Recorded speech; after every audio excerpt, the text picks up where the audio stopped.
Hello દોસ્તો, તો તમે જોઈ શકો છો એટલા ઠંડી કેવી છે. તો આ રહી અમારી હોટલ. દાલવી તો હું તમને અંદરથી આપણો રૂમ બતાવીશ. આ જો વરસાદ પડી રહ્યો છે અત્યારે. અહીંયા અત્યારે વરસાદ પડ્યો. તો ચલો ફટાફટ અંદર ચાલો.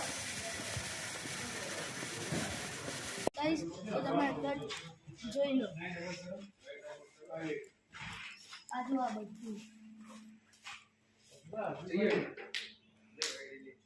મસ્ત છે ને. સરસ. રિસેપ્શન રૂમ છે. હવે તમને મારો રૂમ બતાવીશ પછી એન્ટ્રી કરે. તો જુઓ દોસ્તો, હવે અમે રૂમ લઈ લીધો છે. આ હોટલ છે અને આ રૂમ છે. અને હવે અમે ફરીને આવ્યા છીએ નિશાંત ગાર્ડન ને. અને આ બહારનું બતાવી દઉં તમને. અહીંથી સામે જ દાલ લેક છે. મસ્ત પવન બી આવે છે. વિન્ડો ખોલી એટલે પવન બી મસ્ત આવે છે, ઠંડો. આ વ્યૂ છે